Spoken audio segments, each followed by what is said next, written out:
1944 here, and today we are here the next day, the day after Queen Elizabeth has sadly passed away.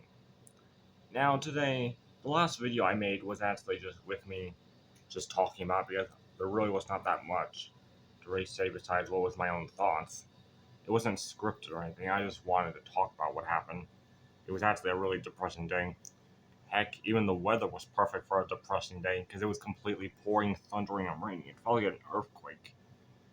But no, today I have been seeing comments from around other posts and media that kind of are confused and kind of don't understand what some things are going on. So I thought explaining it.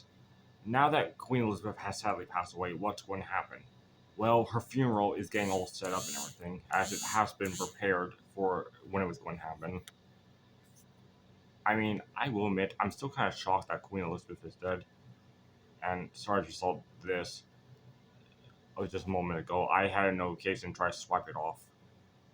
Anyway, let's get back to what I was saying. Queen Elizabeth, now that she's dead, of course, the funeral. I am so sorry, guys. I keep getting notifications on the phone. Where was I? Oh, yeah. Queen Elizabeth. Now that she has sadly passed away, her funeral is already getting planned and set up as it has been already planned for what's going to happen when she does, as it's been for years. No one knew when it was going to happen, but heck, we did thought maybe she was going to live for a few more years, since her mother, Queen Elizabeth, consort, yeah, her mother's name was Elizabeth, or otherwise she was known as the Queen Mother, and she was also given, well, she lived up to be the age of 101. She died around 2002, just a month after her younger daughter died, Margaret, which that was just depressing. You had Elizabeth and Margaret, who Margaret lived up to be around the age of 70. They thought maybe Elizabeth would have passed away around that time too, but there were other reasons why Margaret died that young. She was suffering from her own health problems, and oh my god, bad cat. Sorry, the cats are not allowed to be on the dinner table. It's forbidden. Anyway, now that it's finally as well, another reason why Queen Elizabeth has probably passed away was because her husband died not too long ago, just around a year or two ago. And I have heard couples that have been with each other that long, the other one doesn't live that much longer after, will soon die after, because maybe it's because of sadness, depression. You never know. It was honestly really sad because I thought maybe Elizabeth would have lived to be at the age of 100 at least. But now that that's all to talk about, what's going to happen now that she's gone? Well, of course, Prince Charles is now Charles III, King of England. Some people are kind of in shock that he already has that title before his coronation. To make this perfectly well known, the moment the monarch dies, their heir immediately ascends to the throne and takes the title king or queen. That's how it works because it was around over 1,000 years. I don't remember which one it was, which monarch in England, but there was some type of. It used to be where when the monarch dies, the new one has to quickly have its coronation right away. So they would be known as the next monarch, because you know how things were back then with war and whatnot, fighting over who is the successor. But there was a problem where they could not have the coronation, and it was because they were in the middle of war and a bunch of drama. So a new law was passed where the moment the monarch dies, whoever is the heir will immediately ascend to the throne and become that monarch. The coronation is something that will happen later on. Like Queen Victoria's coronation did not happen until a year after she was already proclaimed queen. The same goes with Elizabeth. Despite she was being queen at 1952, she didn't have her coronation until it was 1953. I mean, with her father, George VI, George had a coronation came way more quicker because his brother's coronation was supposed to happen soon because he was almost king for almost a year. But because they had almost everything right for Edward's coronation, they decided to quickly change it where it's now George's coronation. It was kind of sad, but then again, Edward pretty much left for Wallace Simpson. Which, heck, that's probably one of the reasons why Elizabeth never decapitated, because if you think about it, she could have left the throne to her son when she was around 70 or 60. Heck, maybe 80 or 90, like a few years back, but she never did. One of the reasons why is probably because of her uncle Edward, because George VI was once known as Albert, Prince Albert, but because of his brother Edward decided to leave the throne for the woman he loves, Wallis Simpson, that was a whole complete big drama where he decided to just drop the crown on his little brother's head and without even telling him anything. And well, that was kind of low blow. Wow, you can't even give me a heads up.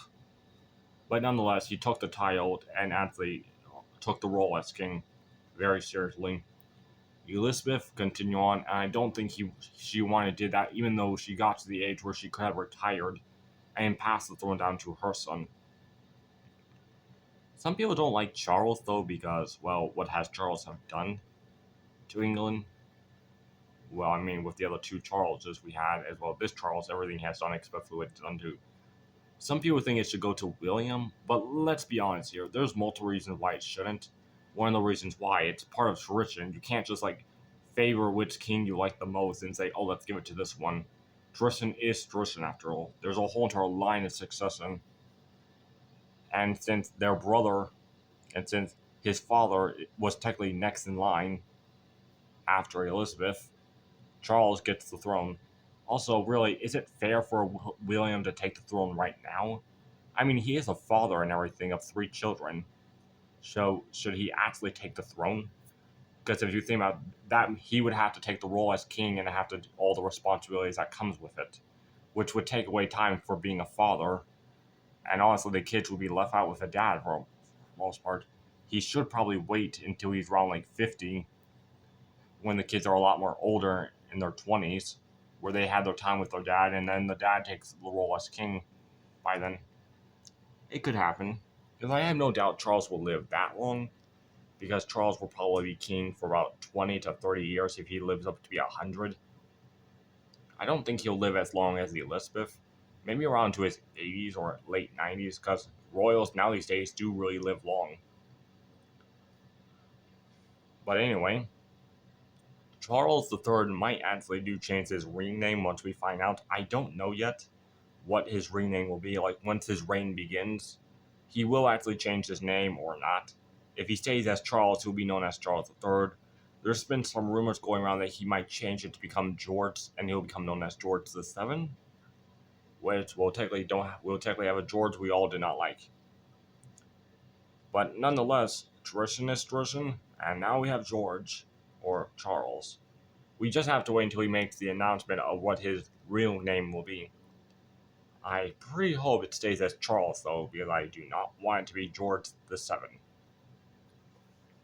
Nonetheless, though, there's just been a few things that have been going around. Nonetheless, after the whole entire funeral, several months later, because the funeral is planned for almost a week from now, and Charles, around almost a year later, will get his coronation after the whole entire grieving and letting England mourn over their queen for a bit. Yeah, that's how this coronation, how long it's going to have to wait thing will be. But also, for his not George's, Charles's wife, Camilla. Now, of course, a lot of people don't like her because what happened with Princess Diana, which, heck, even I like her. And I don't understand why Charles, didn't like Princess Diana, but he has reasons.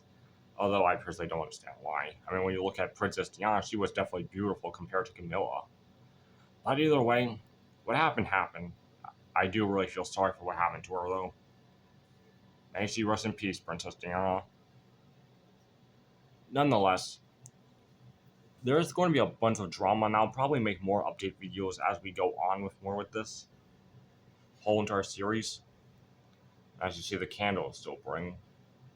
But no, seriously, I will continue doing a few more updates on Queen Elizabeth until around after her death. After her funeral, and see what will just happen. I'm not really sure what will happen next for England during Charles's reign, but hey, I will continue posting more videos about this and just give my own thoughts about it. I don't really think Charles will be that much of a great king knowing what he has done. It's not just what he did to Princess Diana, but also there's some other things he has done that I don't really fully know about. But still, there's just things I just really don't like him for what he has done. But nonetheless, he is king, and tradition is tradition. William will be next in line after him now, and then following his son George. But nonetheless, that's it. I hope you did enjoy this video and really understand how things are going out with this whole entire with Charles being now king and how it's all working. But until then, this is Justin Game 44 signing out. Until then, I will see you later. Bye.